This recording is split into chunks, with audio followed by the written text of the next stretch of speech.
Ultimate 2, yeah. There's only 2 of them. How did the Ultimate come about? Well, the first Ultimate, they had several winners for the first couple of years of the tournaments, and so they wanted to do a grand tournament, the winners and the runners-up, and then in '96 they decided to do it again. So, but there's only 2 champions that year, myself and Mark Coleman. They had to call in, a couple big names and some runners-up, to complete the tournament. So that's what they did. They had Paul Varlins from the first one, because he was runner-up in UFC 7. And they had Gary Goodridge, of course, because he was runner-up in 8. And they had a few other guys. In Ultimate 1996, you were already a champion at that point.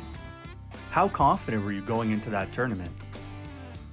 I was real confident. I trained my ass off. It was the hardest I ever worked for anything in my life. Harder than when I wrestled at Arizona State and Oklahoma State.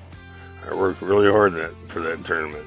I was not going to lose because Coleman had damn near killed me in UFC 10, and it was going to be my revenge on him, And then he got sick or hurt and pulled out. And but I was at the top of my game for that tournament. You could have put Superman in front of me, Superman and Batman, I'd beat him. Well, opponent number 1 was Gary Goodridge. I got lucky and beat him in the finals of UFC 8. They wanted me to fight him first round UFC 10, and I was pissed, and I told them no way. But then they got even. And they made me fight him first round of the Ultimate 2. We had a hell of a fight. We were heavyweights, and we fought like middleweights or lightweights. I think it was 9.5 minutes, and it was a barn burner. It was a barn burner. You beat Gary after that exhausting first round match. How much does that take out of you, and what are you thinking about knowing you potentially have 2 more fights still to go? It took everything out of you, 9 minutes fight, especially against a monster like Gary. After UFC 10, I was exhausted and paid the price for it. And so coming up to the Ultimate 2, I called up a buddy of mine named Dave Nortz. He was a paramedic. So he said, Dave, grab your gear, come with me, And he did. And so he stuck 3 IVs in me after that fight against Gary. So come next round, I was fresh as a daisy. Like I just woke up from an afternoon nap.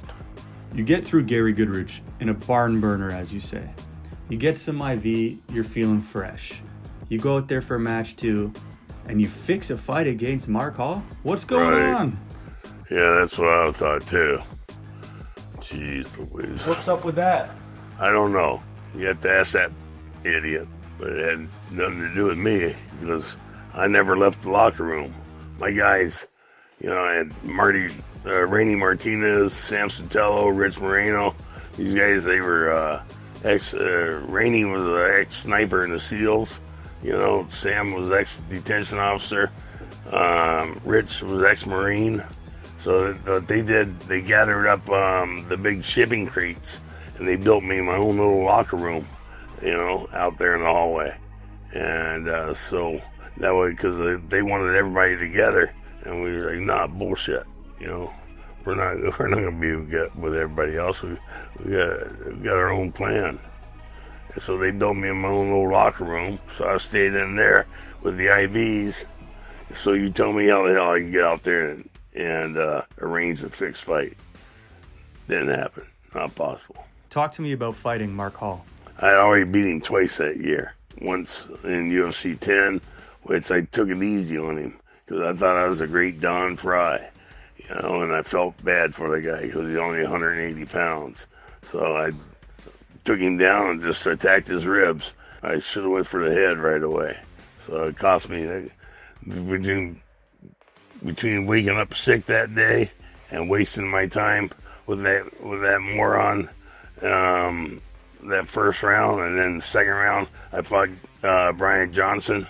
Brian almost beat me, You know, he hit me a couple of times, kicked me a couple of times. I'm like, man, I can't take much more of those. You know, so I got lucky on that one for damn sure. And then, you know, then Mark Coleman beat me in the finals. So I wasn't going to allow that to happen. That's why I brought Dave Nortz and we put the IVs in.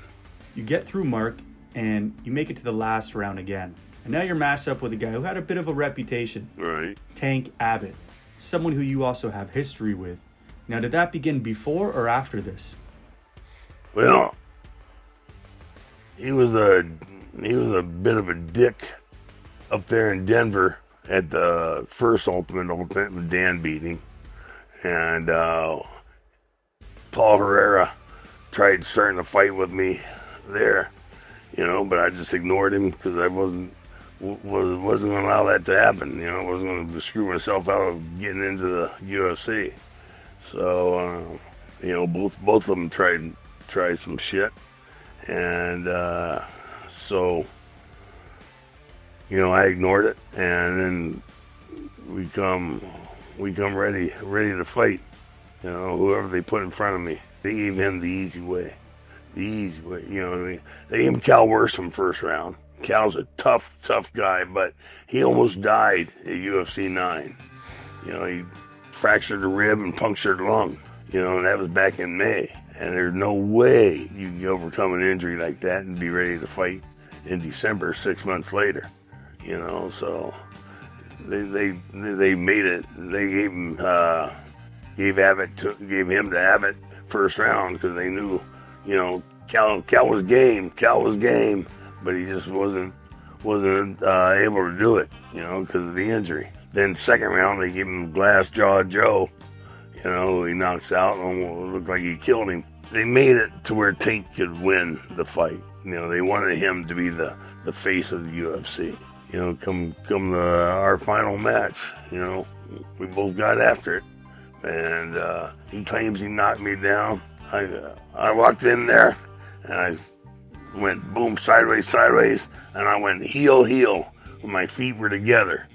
You know, everything you're not supposed to do. So on my heels, my feet were together and inside my shoulders, you know, everything my hands were down, everything you weren't supposed to do. And he whacked me with a lucky jab. And so I went down and he knocked me down and I got up and then we traded punches for about 30 seconds. And then I stumbled and I knocked him down, you know. They said it was a slip, but I knocked him down with my head with a headbutt, you know. But you know, he wants to call it a slip. Let him call it a slip. He knocked me down. I got up. He slipped, and he didn't get up. So, call it any way you want to call it.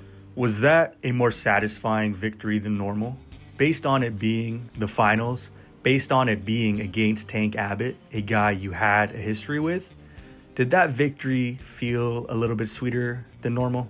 Oh, absolutely. You know, especially knowing that they made it, they designed it for him to win. That night made you a 2-time UFC World Champion.